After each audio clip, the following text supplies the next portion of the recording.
Home sellers, I get it. You listed your home and you fully expected to be overrun with showings. Then you expected offers to just come rolling in, maybe even a bidding war. But here we are, a few weeks in, maybe even a few months in, and you're getting frustrated. And perhaps you're wondering, do I need a new realtor? Well, I've sold over 2,500 homes, roughly 50 times more than the average realtor. So before you make that switch, I want to share with you what's really going on, and it probably has less to do with your realtor than you might think. This is how we do it. So stick around. I'll show you how to decide what needs to change today to get your home sold for top dollar. All right, let's go.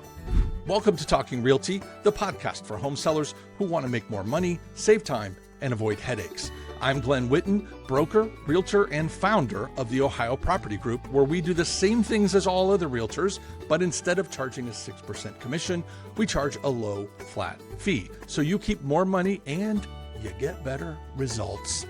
Check out all the free seller tools at talkingrealty.com. And if you like the show, hit that subscribe button. Now, let's get to it.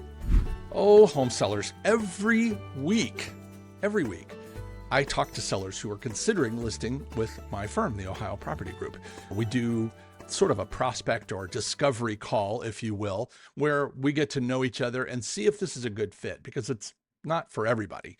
So it's better that we find that out before everybody gets going and we do real damage. This time of year, most of the sellers I talk to are either really close to going on the market, or maybe they've been for sale by owner for a little while and they're considering jumping on with us to get the exposure and the help that they need.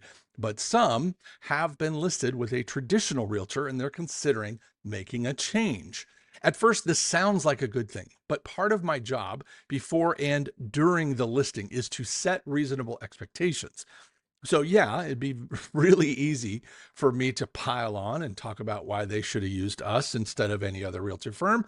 And it would be very, very easy to just get down in the mud and agree with them. Yeah, your realtor's terrible. Your agent's terrible. They should have done this. They should have done that. They want to complain. They want to molly grub about how they've been on the market for a few months and they got no showings. They got no offers. And oh, the realtor. But here's the problem. Unless I know for sure that their realtor is the problem, I got to be careful, or I may be the one getting trashed in a few months when they're interviewing their next realtor. I don't want to go there. So I would much rather set the record straight. Let's find out what is the realtor and what is everything else, and let's get everybody going. As sellers, you have these dreams. I'm going to put the house on the market and all this stuff's just going to happen, right? And when it doesn't, panic sets in. So a lot of them understand, a lot of the sellers I talk to, they know it's going to take a little bit of time. We don't just hit the button and magically we've got showings and offers. Sometimes that happens, but more often than not, it takes a little bit of time. But after a few days, certainly after a week or two, if sellers aren't seeing significant action, they're going to hit the panic button. So this can take the form of scrutinizing everything about the listing. Typically, sellers will start to rearrange photos. That's one of the first things they do. They'll start to review minor parts of the description. Well, can you move this word here? Or they'll just rewrite the whole description. It basically says the same thing, but it makes them feel better. Hey, can you move that patio picture to the third spot instead of the fifth spot? They'll start rearranging the furniture in their house. And eventually they're going to start painting. They're going to start remodeling and landscaping and doing all sorts of other stuff because they feel like something must be wrong. I'm a smart seller. I priced it correctly. I know it's worth that. So it's not the price. They don't even really consider it most of the time. So that brings us to a kind of a tough conversation. But most sellers instinctively just look outward. It can't be my price. It's got to be something else. No seller, well, no human really wants to admit that the problems they're experiencing are stemming from the choices they made, whether it's about pricing or about the realtor that they chose to use. So most sellers I meet have rose-colored opinions of their property. This hurts them because not only do they end up pricing it too high, but they don't take feedback very well. They take it personally. They take any feedback on price and definitely on the property, usually not very well. They get defensive. They want to argue. So we'll get feedback through showing time, and it'll say something about the bedrooms were too small, or they didn't like the layout of this room, or they didn't like the kitchen appointments. And then I'll get back from the seller. Well, you tell that agent. Now, obviously, it's not going to do any good. And we'll talk about feedback a little more in depth later today. But many sellers will take like the most unlikely reasons why their house isn't selling, and they'll glom onto them because it's easier to do that than it is to face the reality that maybe they missed on pricing. Well, if you follow me at all, you already know I'm pretty black and white on this. I think if you've exposed the house to the larger market, i.e., the MLS and all the hundreds of public websites that it feeds to, and you're a few weeks in, you should have some statistics, some data that tells you, okay, the marketing's working. If you've got no showings and you got no offers, it's probably not your description. It's probably not your realtor. But it's so much easier to blame them when the house doesn't sell, because most people think that realtors are selling homes. If you're watching me on YouTube, which you should, you're going to see my air quotes. Maybe you heard them. Selling homes. Realtors do not sell homes. They just don't. They market homes. They help with pricing and staging. They get you into the MLS. They get you out on the web. They show homes. They have open houses. They negotiate offers. They troubleshoot deals. They give advice. They do not sell homes. Even during the showing, when you're imagining that your realtor is in there using some voodoo spell on a buyer to get them to go into a trance and write you an offer, that is not at all how it happens. And do you know how I can prove it? It's because you're a buyer too. You understand that you can walk through homes and it really doesn't matter what the realtor says. They're not going to cause you to do something you don't want to do. High pressure tactics that you see in the Glenn Ross movie and places like that, that stuff died many generations ago, thank goodness. Now all we do as realtors is present facts. We give advice. We tell people what they need to hear. We answer questions. We do not put on a dazzling sales pitch about a property and then magically get a buyer to sign on the dotted line. So if your house isn't selling, I think you would be maybe a little cautious about saying, well, it's because of that stinking realtor. Now, far be it from me to defend traditional realtors, because maybe it's not your realtor, it might be their fee. We call that foreshadowing, because we're going to talk about that later. So here are a few examples from the field of people that I have spoken with recently that have considered using our firm. And when somebody says, I think I need to switch realtors, I just go into this mode where I start asking questions. Well, did they do this? Did they do this? Tell me your story, and I'll help you decide whether or not it was your realtor. I mean, I got nothing to lose here, because if I tell them the truth, if I state the facts and tell the truth, and they don't list with me, I'm okay with that. If I state the facts and tell the truth and they do list with me, well, so much the better. Now we're on the same page. They know how I work at that point, because I'm not going to BS them just to get the listing. More foreshadowing. We got somebody coming to me. The home has been on the market for 60 days.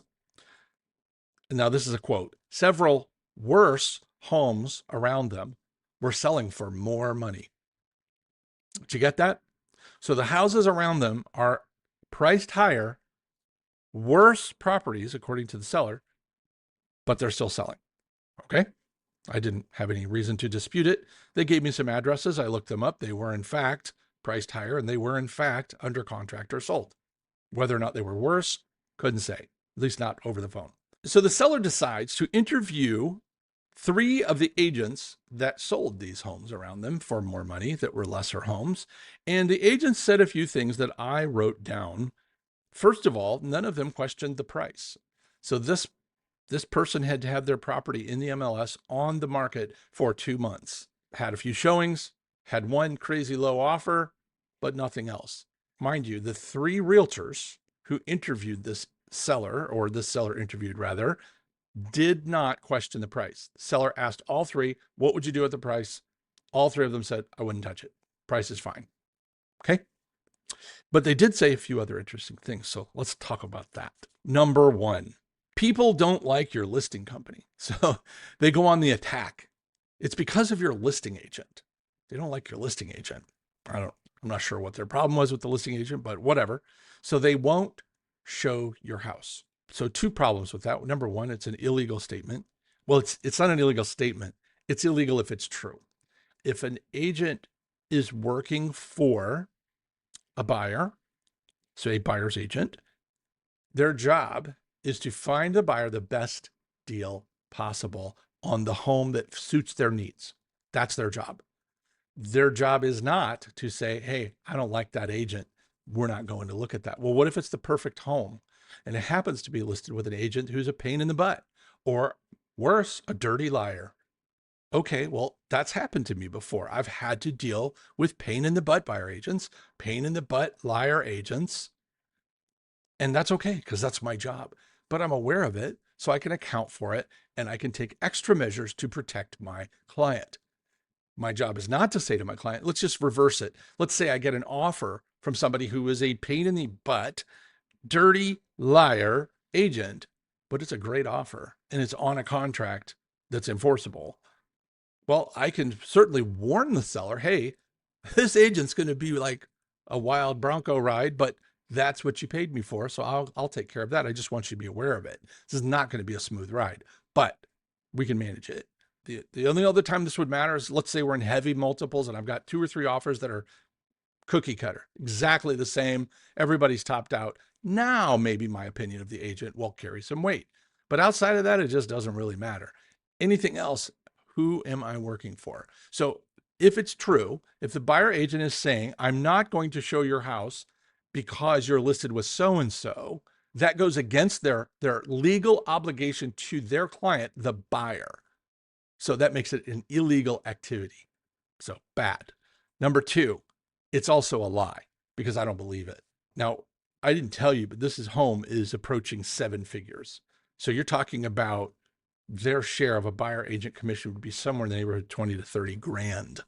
You ain't going to convince me that any agent on this planet in 2025 in the state of Ohio who wants to eat is going to say, you know what, I could show you that house. And it's probably perfect for you because it's clearly better than all the runs around it. It's priced lower, according to everybody.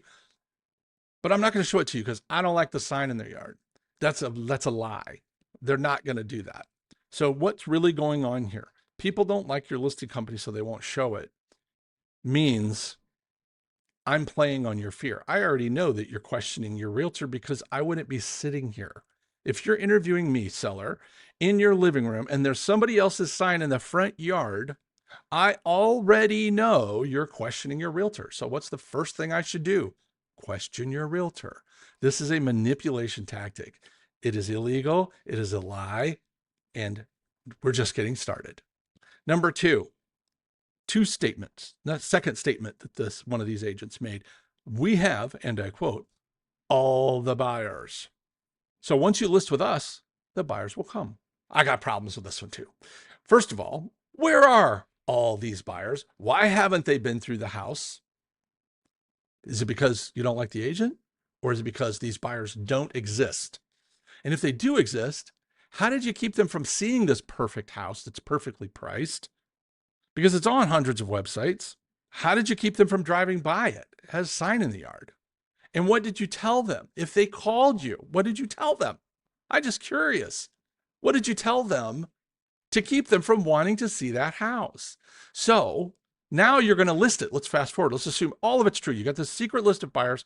Either they know about it or they don't, or they know about it and you told them something to keep them from seeing it, or they somehow don't have access to the internet or a car, but they're buying a 7-figure house. Okay, got it. Let's say I list the house with you now.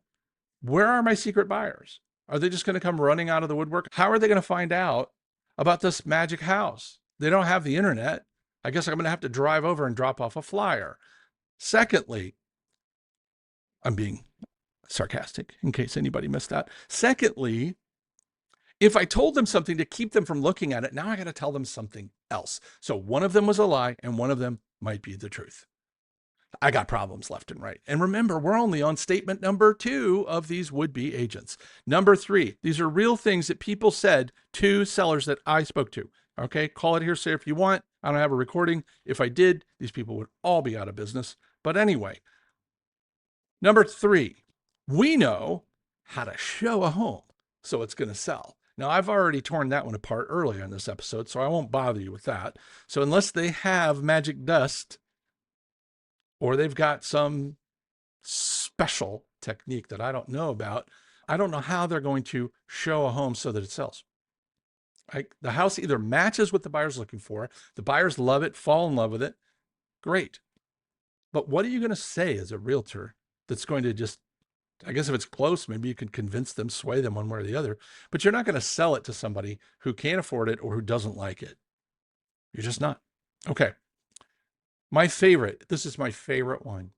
You know, it looks like the roof is getting a little old. Now, mind you, when I asked the seller, have you heard any other comments about your roof? Well, no. How old is it? Not very old. Maybe 8 years old. Okay. Okay. Fair enough. Maybe it's your roof. So the seller says to me, I think I'm going to put a new roof on. Now, this is not a cheap roof because it's a big house and it's a crazy roof line. And okay, so you're talking multiple 5 figures to put this roof on. The seller tells me they would rather spend the money to fix a roof that doesn't need to be fixed than to lower their price because all these agents said that the price was fine. So now we're picking up the pieces, and, suffice it to say that without the $60,000 commission, because they hired us instead of one of these characters, they can now lower the price and still walk away with as much as or more money than they would have. Example number 2, home on the market for 2 weeks. A former agent, like a friend of theirs who had done some business with them in the past, sees the house come on the market, contacts them, goes outside of their realtor and goes straight to the client. Okay, that's called sign crossing. It's illegal, by the way. You can't do that. In the state of Ohio, if you've signed a listing agreement, any other realtor who wants to talk about that property must go through the listing agent. Now, if they get to the listing agent and the listing agent says, hey, this is a limited service listing, or it's in the MLS that way, we put a statement in the MLS that says agents may negotiate directly with seller.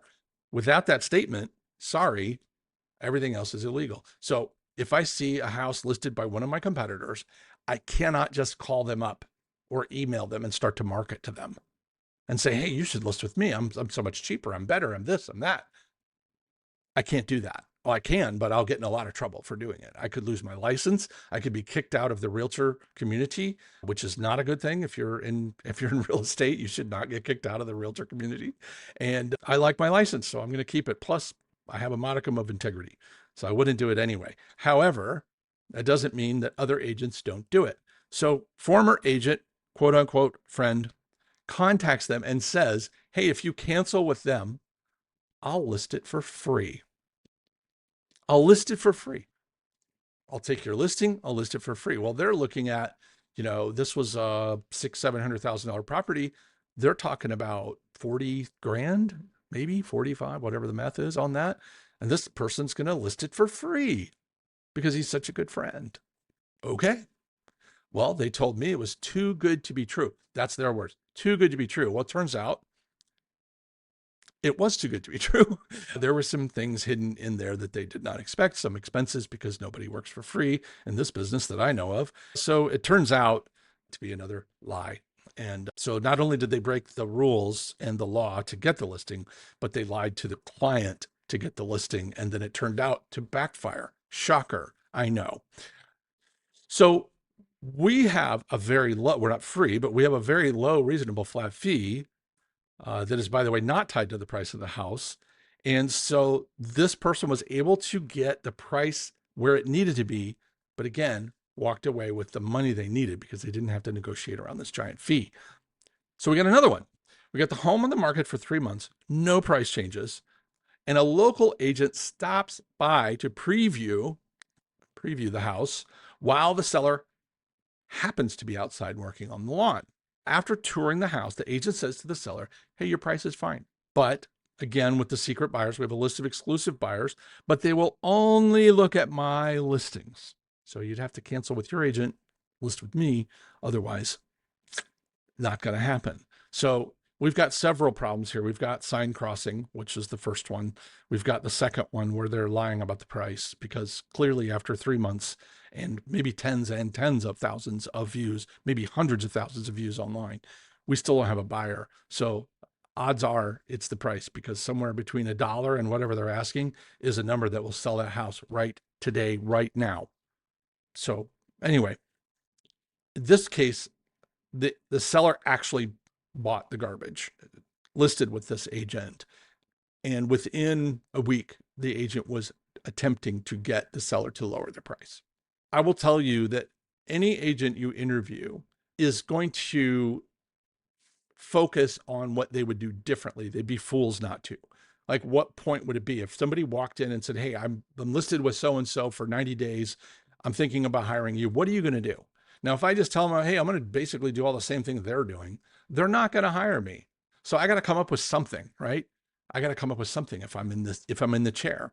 My personal discussion, because this, like I said, happens a lot, look, I'm going to do a couple of things for you. One, I'm going to be honest and transparent with you. I'm going to tell you what you need to hear, not what you want to hear. So if that's a problem, great. Remember I said earlier, state the facts and tell the truth? Then I got to state the facts and tell the truth. And if they say, oh, you're crazy, your prices, you're out of your mind. Okay, well, be that as it may, I'm telling you your price is not right either. So we can work together and we can find the right price or not. In my early days, I used to engage in the pricing discussion before I would list the house. People would say, well, what do you think it's worth? I learned very quickly that that is a losing venture, that the worst thing I could do is say, well, let me tell you what I think about the price, because another agent may come in right behind me, quote them $30,000 higher, have zero experience, zero marketing plan, zero negotiating tactics, and get the listing. Because the seller believes, well, they think it's worth more. They're going to work harder. They're going to be more apt to sell it for that price.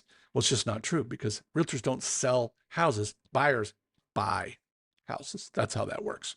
But what we can bring to the table, besides honesty and transparency and tons of experience, is I can bring a reasonable flat fee.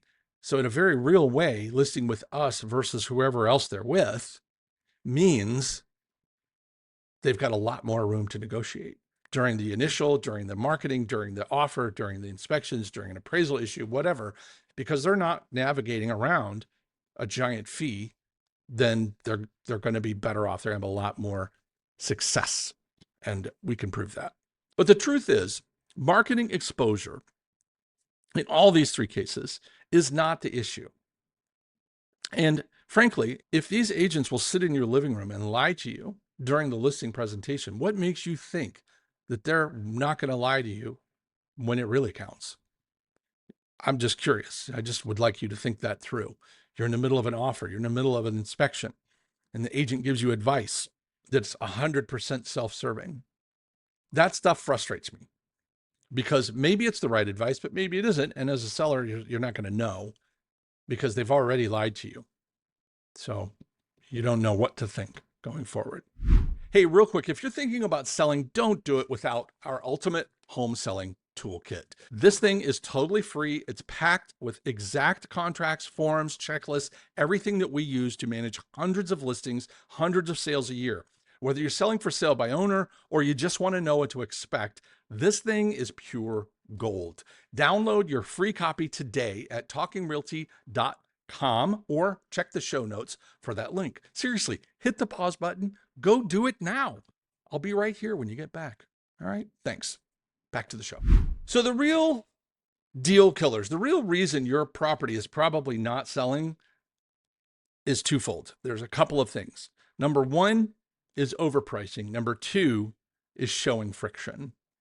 So I'm going to cover both of them. Overpricing is not too complicated, but I tend to have to over talk about this because sellers are very hard-headed when it comes to this topic. Okay, buyers shop by comparison. They do not look at your house in a vacuum and say, you know what, I think it's worth X number of dollars. That's not how it works. Market value is established by the market. It's supply and demand. So if there are no other houses for sale in 20 miles, your house is going to be worth more. If there are 500 extra houses just like yours that pop on the market, your house is instantly worth less. Same token, that's supply. From demand, if there's 5 million buyers in one house, great. If you're the owner of that house, that's fantastic. But if there's one buyer and 5 million houses, you got a problem. Okay, so you understand supply and demand. It's not about the gold plated handles you put in the kitchen. It's not about the extra super fine paint you put in. I'm sure that all of that is lovely. There's nothing wrong with it. And hopefully you did it because you enjoyed it. But it doesn't necessarily mean that your house is going to sell for more. It probably should, but it doesn't mean it will. Okay. By staying put on your pricing, if you put the property out there, you market it for weeks and weeks in the MLS and on hundreds of public websites, you have open houses, and your house isn't selling, you're actually helping your competition. So who's your competition? Every other house that's for sale in your area and price range. So every day that you don't adjust means more and more opportunity for your neighbors to sell their house off of yours. Right? So they could say, well, look, I'm this, they're that, I'm here, they're way up here. Doesn't my house look much more attractive? Of course it does. So just by comparison, you're helping your neighbors. Another issue with price is that sellers could be fooled by showing activity. Now, if it's a starving market, you're going to get more because of the whole supply demand thing. But just because you get a bunch of showings doesn't necessarily mean you're right on price. It means you're probably close, or your marketing is a problem. So maybe you've got some crazy Photoshop pictures, or you've done something with the description that leads people to believe one thing. They show up and they see reality and they walk away. So there could be something going on there. So just because you have a ton of showings are a great indicator, because in the marketing process, look, in order to sell a home, there's a process. You have to put it on the market. People have to know about it. And then people have to look at it, whether it's online or in person, usually both.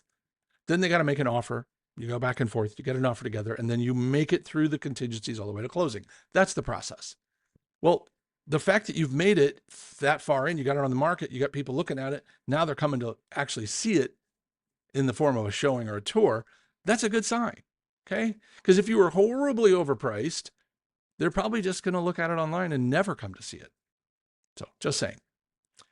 So it could be that they're interested, but instinctively, these buyers during the showing are seeing something that tells them there's a better deal out there. They probably also know that they have time. If they perceive you as being wildly overpriced or enough overpriced, that buyer is not that motivated, because truth number 11, nothing motivates a buyer like another buyer. Well, if they don't perceive your house as being a good deal, in the back of their mind, they automatically think there's no competition for this house. I like it. I could probably make a lowball offer. Maybe I could get it together, maybe not, but I'm just not that motivated because I don't have to be. It's overpriced. It's going to be here when I make up my mind, which, by the way, will be never. The opposite of truth number 11, which doesn't have its own truth number, is that if no one else seems interested, it lowers the urgency for all other buyers. Another thing, anxious and eager sellers, they just kill deals. They just do it. Picture it, if you will. If you're selling your house and an agent comes by to show it and you're not there, they're probably going to drop a business card.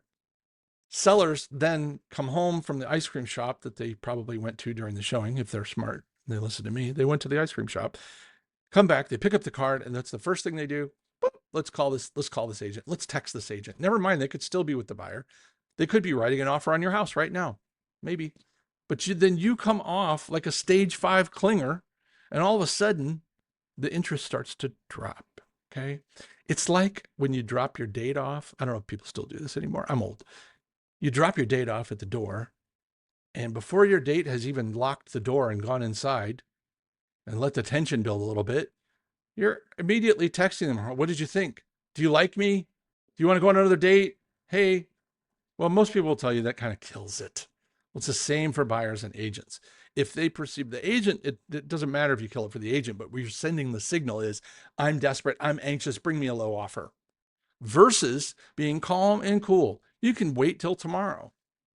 That's what I would do. I would wait till the next day, send a short text that just says, hey, thanks. Thanks for showing my property. You got any questions? Let me know. Whoop, that's it. They're out.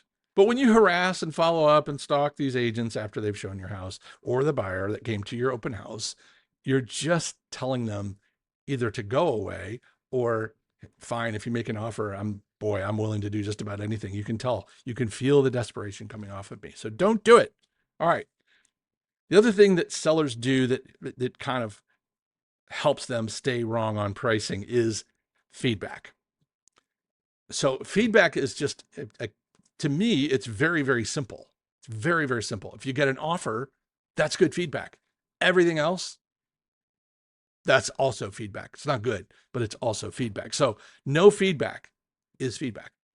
Well, man, Glenn, we showed this thing like 12 times. We never got any feedback. Well, did you get any offers? Nope. What other feedback do you need? My dad always said no offer is enough feedback for me. He's absolutely right. He didn't care what the feedback was because all they're telling you, if they actually do send you some feedback, odds are it's going to come down to price anyway. Well, they didn't like the layout. Okay, well, what are you going to do? Remodel it so they like it? Okay. They didn't like the location. Duh. You can't change the location. Well, it's kind of dated. Okay, well, for $50,000, it won't be dated, but it won't cost this. Oh man, that furnace is pretty old. Yeah, we know. We know. Price, price, price, price, price. Just like my person who was the roof.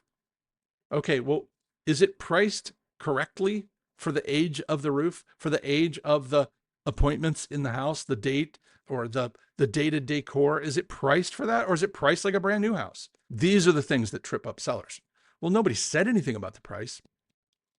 Well, nobody said anything about anything. What they said was, no, thank you. That's what they said. And when 12 of them in a row say no, thank you, you can safely bet that they thought it might be worth it. So they came and looked at it, but they didn't write you an offer. I rest my case. So that about covers price. And before we get out of here, I promise we'll talk about some of the solutions we can give you that don't just involve wholesale price cutting. So, because I know that's expensive and it's not even reality for some people. So, okay, besides price, one of the other big issues that some listings have, in spite of maybe a decent price, is showing friction. If you go to Amazon, they have this really cool thing called one-click purchase or one-click buying or something like that. And you set it up ahead of time. The reason they spent what was probably millions of dollars setting this up, because it is pretty slick, is because they understand that sometimes you get a little impulsive. I hear a song or I hear a book recommendation or I see this cool thing. Well, sure, let's head to Amazon. I'm just going to see how much they cost. Well, they cost a little less than I expected them to cost. And here's one right here. I can have it today or tomorrow. And there's a button. I just literally push one button. It's mine. But I promise you, they know this already, but I promise you, if you had to pick the one you wanted, then go through another screen to pick something else, then go through another screen to put it in your cart, then go through another screen to review your this and to add this and to add your payment and to add your account and then the shipping address. And then you had to review the order. And then, oh, hey, here's some specials that we want to talk about before you check out, because that's a good idea to hit you with more stuff. And then, okay, well, here's your total. Can you confirm everything? And oh, by the way, you're 9 pages in of clicks and clicks and clicks and clicks and clicks. I promise you, they know. Amazon knows to the 1,000th decimal point where they lose people. So they developed this $1 jillion solution called a one-click purchase. So you just push a button, you own it. It's on its way. Nothing you can do. Now you got to actually go through 20 pages to return it if you don't want it. That is a great profitable lesson for us, because if somebody sees your house online and they want to look at it, the easier you can make it for them to get inside and hopefully fall in love with it while the iron is hot, the better. So if they're literally driving through your neighborhood, stay with me, they're driving by and they see your house for sale. And they're like, hey, what about that one? The first thing that agent is going to do, pull the car over, hopefully, pull it up on their phone on showing time and go, oh, that's immediate approval. We can go see it right now. Versus, ooh, they only allow showings Thursday from 4 to 5 and Sundays from 1 to 1:30. Well, we're only in town today. Sorry, move on. End of it. They may take the time to reach out to you or the listing agent and say, hey, got an out-of-town buyer. We're out touring. We saw your house. Can we get in it right now? Oh, no, that's just not possible. I'm sorry. Okay, well, imagine if Amazon said, no, you can't buy this until Thursday at 1, Sunday at 1, whatever I said. You're not coming back. Okay, you're just going to move on. You're going to buy what you're going to buy. Now, there's a chance they'll come back around. Odds are your friction cost you showings. And truth number 6, more showings equals more buyers equals more money. The more buyers you have, the more money you're going to make. And the only way to get more buyers is to have more showings. So the more friction you can remove from, oh, I saw it, I want to see it live, I want to set up a showing, you need to reduce that time and friction. So here's some of the things I see. Limited hours, which I just talked about. 24 to 48 hour notice. I get it. It's a pain in the butt. I know that. I get that it's a pain in the butt to show your house at the last minute, which is why your friends at the Ohio Property Group came up with this little beauty. It's called a showing checklist. It's something you can keep around. It's on page 41 of our Ultimate Home Selling Checklist, which, by the way, you can get. Check out the link, check out the show notes. That has on there just a 10-minute run through your house, get it ready to show. If you're living there, if you got children, you got pets, you've got special reasons why it's hard for you to get out, I get that, but keep that time as short as possible. Now, I'm not saying make it immediate, but most people understand a 30 or 60-minute buffer. Most people. Some doesn't mean people won't literally show up, knock on your door and ask if they can see your house. It'll happen. But I'm telling you, your house is not your house right now. Your house is a product that is for sale. And the more buyers you can get through that house, the more money you're going to make. Truth number 6. Another thing, putting a bunch of caveats before hoops that people have to jump through before you'll even let them see the house. All right. I want proof of funds. I would like to see the letter. I would like to be able to talk to the lender. I would like a blood sample, maybe DNA. I don't know. It's 2025. DNA is pretty popular right now. I want all these things. I want a background check. I want to know their credit score. Folks, they're not trying to buy your house yet, but you're killing it. Because here's the thing. Who are you trying to keep out? The riffraff? The looky-loos? The tire kickers? You're trying to keep them out? I didn't say truth number 6 was more showings equals more money, except for looky-loos. What I said was more showings equals more offers, equals more money. That's what I said. And the reason is because the more people get in your house, the more people see it, the more people are likely to run into each other, to talk about it, to mention it to someone they know who might be perfect for that house. But if you put them through all these hoops, you will invariably decrease the number of showings you have. Now, I'm all about security. If you look on page 41 of my Ultimate Home Seller Toolkit, you will see one of the very first items for a showing checklist is to lock up your valuables. You should be doing that during the prep anyway, because of identity theft, because actual theft, because stuff gets broken. You should be depersonalizing that house anyway before it goes on the market. Why would you let strangers into your house and have your diamond jewelry laying out, have your checkbook sitting on your desk? You wouldn't. So don't do it for a showing. Just take all that stuff, put it in a safe deposit box, lock it in the trunk of your car. I don't really care what you do with it, but get it out of the house so that you can show it right now without all the worry. And if you're really, really, really, really, really worried, put in cameras. Cameras are just disgustingly cheap right now. You can go to our good friend Amazon, if depending on when you're listening to this, I'm assuming they're still around, and you can check out all the options for wireless Wi-Fi cameras. They're amazing. They can look like teddy bears. They can look like clock radios. They can look like a box of tissues. You can put them up. Or if you're smart, they should look like cameras. Let people know, hey, watching you. I am watching you. You can even put up a little placard right inside the door that says active surveillance. Let them know, hey, I'm watching you. Don't do anything stupid. Okay, thanks. So that's another thing. There's lots and lots of ways to attack the security part. And some people say, well, I'm not letting people just wander through my house. No, you're not. If we'll talk about how to show your house here, I promise we'll cover that. But get rid of all the restrictions. Just get rid of them.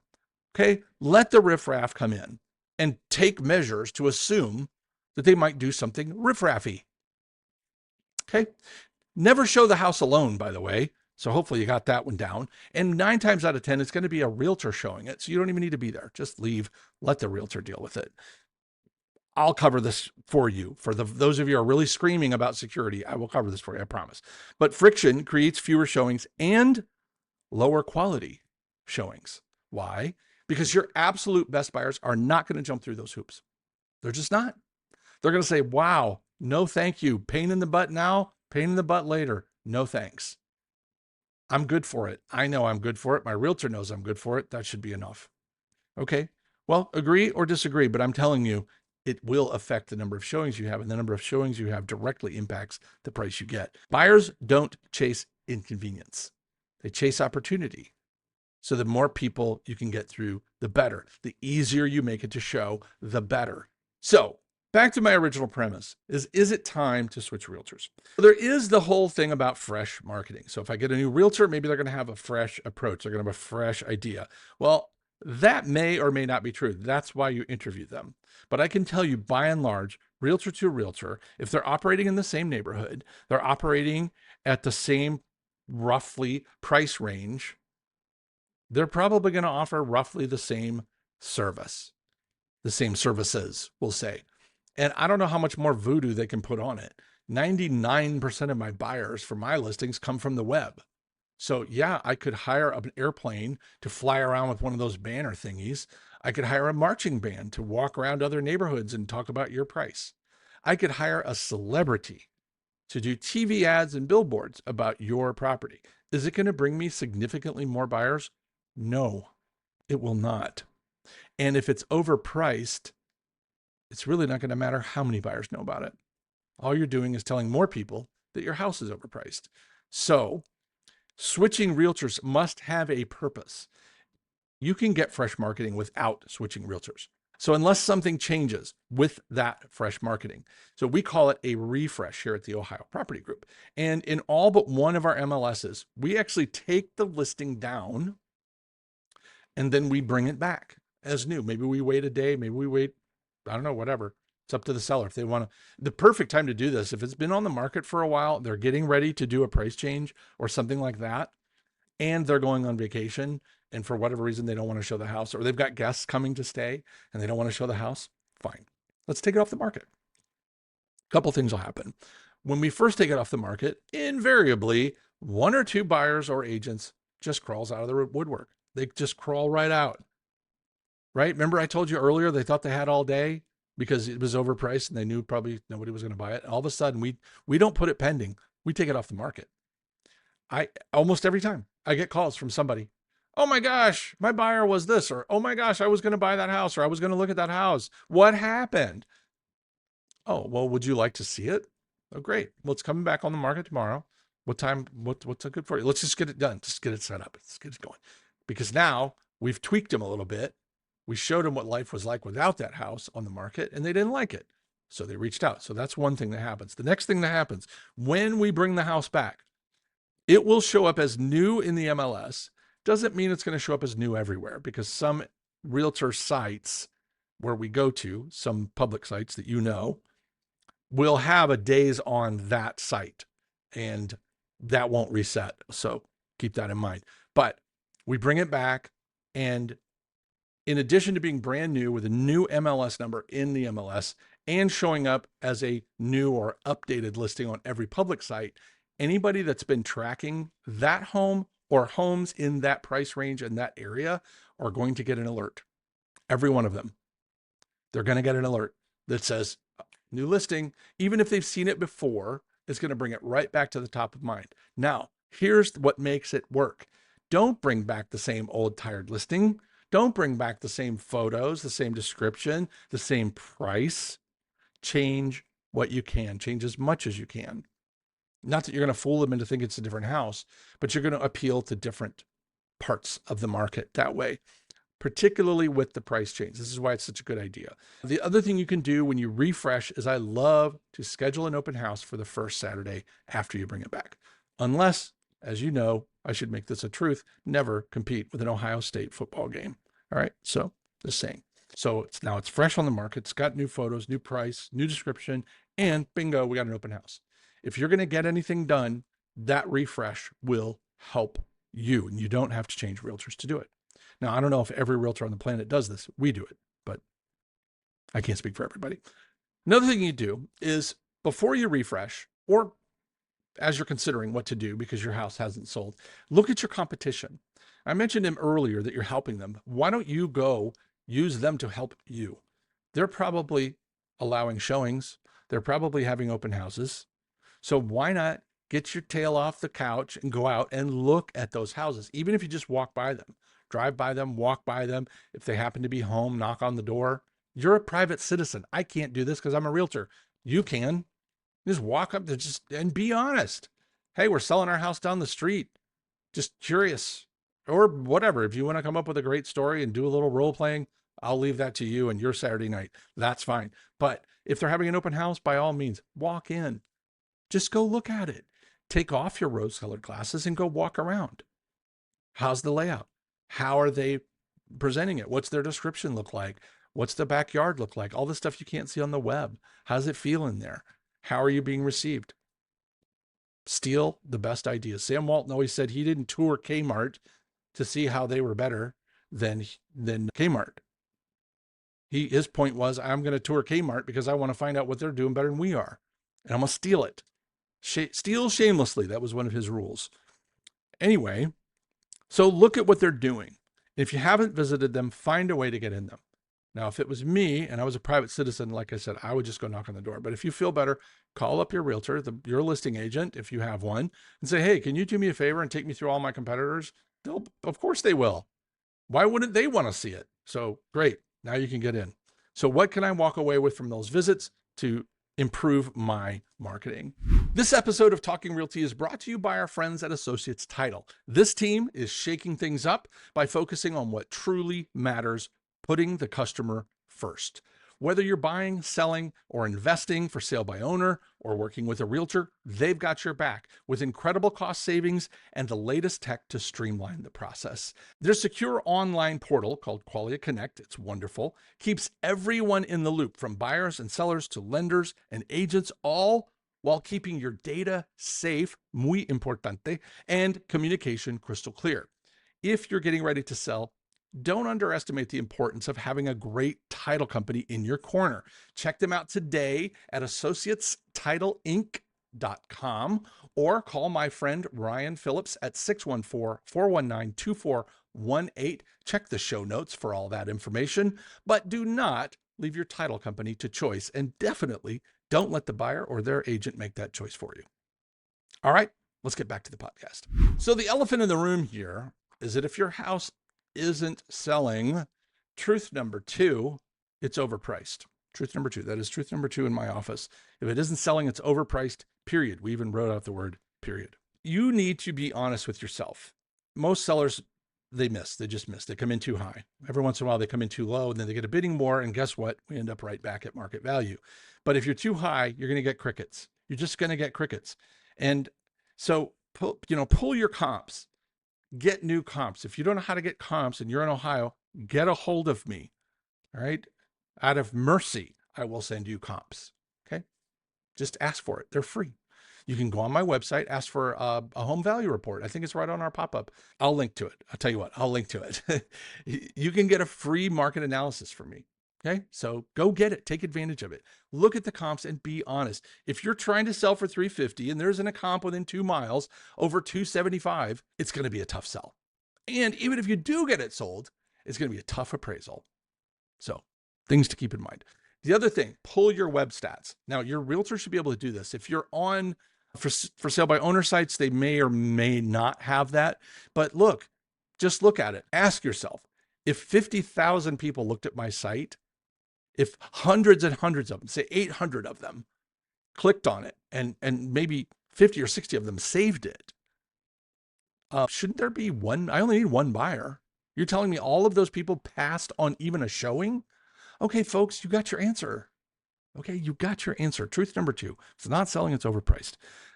Go lower. How much lower? Number one question, how much should we go? I like $5,000 and $10,000 increments, but it depends on how highly priced you are. If you're at $2.7 million, $5,000 isn't going to move the needle. It will trigger alerts, and that's got some value, but it's probably not enough to move the needle. But here's how to know. Here's how to know. You lower the price, say on a Wednesday or Thursday, you schedule an open house, announce it on Wednesday or Thursday when you lower your price, schedule an open house for Saturday, not during an Ohio State football game, and see what happens. Do you get a bunch of showings? Do you get people showing up? Do you get activity or not? If you don't, you didn't go low enough. So guess what? Wait a week. Don't wait a week. I don't care. But the following Wednesday or 2 Wednesdays from now, do it again. We call it the 1-2 punch. Lower the price, announce the open house. Lower the price, announce the open house. I promise you, in a week or 2 or 3 of doing this, you will find the number that moves the needle. You've heard me say before, we've had properties on the market over a year because we don't tell sellers what to do. We tell them what we think, and then we shut up. We advise, you decide. Well, I got some stubborn sellers. That's my number. That's my number. That's my number. Okay. Well, either the market catches up with them or eventually they start lowering their price. And it doesn't matter how long they've been on the market. It doesn't matter. When they find the right price, value is there. It depends on supply and demand. So every time you lower your price, you're getting new alerts. You're finding new buyers because you're dipping down further and further into their budget. You're also telling buyers who are on the fence about your property that you're on the move and they better get moving. All good things. There's nothing wrong. The only wrong thing to do is sit there week after week after week without adjusting your price, watching your views and your clicks go down and blaming your realtor. That's my take on that. Truth number 1, the market never lies. It just never lies. So do the refresh if you can, if you think it's appropriate, but one way or another, you have to start adjusting your price or you need to get real patient. You just need to get patient. Understand it's going to take a while to get my number. Things are changing. The market's kind of weird. Interest rates are all over the place. Politics are crazy. All right. Buyers a little bit spooked right now. Buyers are always spooked anyway, but they're a little more than normal spooked right now. Okay. So just keep that in mind. If you're dead set on that number, fine. Then be dead set on it and be okay with the fact that nobody's buying it. As long as your property is being exposed every day to the market via the MLS, as long as you don't have friction for showings or as little as possible, then that's not your problem. Okay. So once you fix the price, make sure you removed all that showing friction, hold some open houses, open up your showings, set it for automatic approval with as little warning as possible, and take out the whole, you need to be, sending me your whole financial history before I'll let you see my house. Make sure you've buttoned up your house via page 41 and 42 in my home seller checklist there so that you're ready to go. You are ready for success. One open house after a price change. That's it. Just wait. If you had a ridiculous turnout and nobody bought, you're close. You're close. You can also weaponize offer deadlines. Now, I did a whole podcast episode on this, so I won't bore you with that today, but you can definitely use offer deadlines to get things rolling. There's also a thing on reverse offers, which maybe I've talked about, maybe I haven't, but there's a couple of things you can do. If you've got a few buyers circling that haven't made a move, you can actually start that avalanche. Just kick one pebble down the hill. You'd be surprised what happens. So when does it make sense to switch agents? So if you're not on the MLS, yes, I know in 2025, about 2% of licensed agents are not in the MLS. So if your agent is not in the MLS, run away. You need to be in the MLS, period. The other reason is some companies, and this is an emerging thing, it's just starting to become more and more popular. There's even some news media around this, are pushing what they're calling exclusive listings or in-house listings. Wow, this one blows the mind. So you're a realtor and you have somehow convinced yourself with a straight face to sit in front of a seller and say, listen, I think you should list with me. I think you should pay me 5, 6, 7%, but listen to this great idea. To protect your privacy, I'm not going to put your property in the MLS. I'm only going to sell it to our buyers, meaning they're not going to cooperate with every other realtor in town. So if the perfect buyers, let's say plural, 4 or 5 perfect buyers for your house are happen to be dealing with a different agency, they can't see and or buy your home. How does that help the seller? We sell homes that belong to celebrities. We sell homes that belong to people of very, very high security level. We do. And guess what? Privacy is not an issue. We can handle the scrutiny that goes with that type of sale. There are many, many ways to deal with those situations that do not involve an in-house listing. Well, who's to say, if you're worried about privacy, that their buyers are any more sensitive to your privacy than any other buyer? They're not. This is a ploy to get twice as much commission by being a dual agent. I'm just going to call it what it is. This is not in the best interest of sellers. I don't care. I've yet to hear, I've read every article I could find on this. I've listened to every argument that these realtors are putting out and these agencies are putting out, saying, here's why we don't want to share our listings with the MLS. It's better for our seller. No, it is not. And I mean it, I'll fight you. You need that market exposure. So if your agent is not in the MLS, or if they're pushing this exclusive listing garbage on you, run away. If they're just bad at their job, okay, they don't return phone calls, they don't return emails, they don't return text messages, they're not organized, they're constantly mixing your listing up with someone else's, which I don't even understand. The traditional realtor, the traditional 6% realtor has about 2 listings a year. How do you mix up 2 listings? All right. I sit somewhere between 50 and 200 listings, depending on the time of the year. All right. We have mechanisms and people for keeping them straight. We have to be hyper organized. So if they're not responsive, if they're not organized, or here we go, let's go back to my examples, they're dishonest, run away. If your agent has lied to you, run away. Now, if your agent fails to keep a promise, that's a problem, but it's not insurmountable. Everybody makes mistakes. But if your agent has straight up given you untruth, you need to get out of that. You need to run away. If you're not getting updates, feedback, strategy sessions when you ask for them, your agent needs to have a plan. It might just be, hey, you know what? Your exposure looks good. Your photos look good. They're just not getting showings and offers. It's a price problem. If they don't have the stones to at least tell you that, then maybe you need to seek someone who's not afraid of you, who's not afraid to tell you the truth. Now, here's an idea. If you're in Ohio, now just stay with me. Why not lower your price, keep a bona fide expert in your corner, but make more money?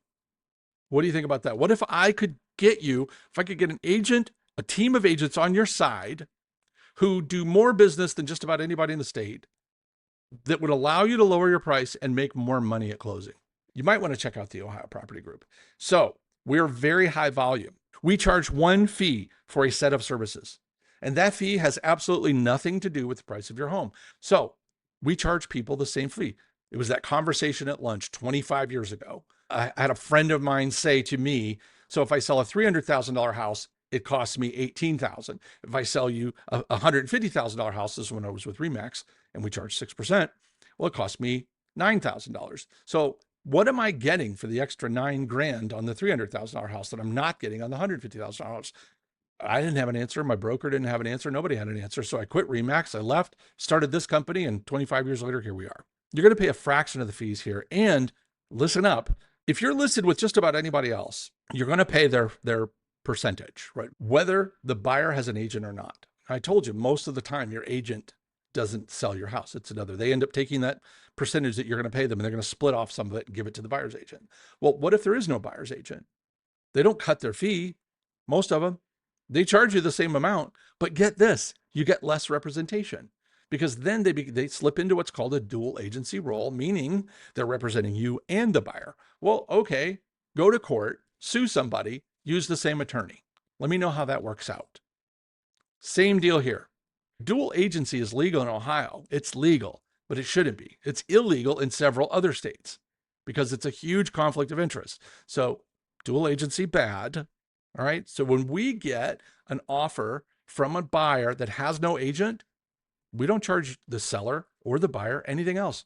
So you pay a fraction of the fees. But the point is, when the buyer doesn't have an agent, it doesn't cost my sellers anymore, and they don't give up any representation. So Very cool. So that's my dissertation on why you should or shouldn't switch realtors. So don't shoot the messenger. So if you're listed on the MLS and the property's not selling and your agent's not completely incompetent, or your agent is not a dirty liar, then your problem is price.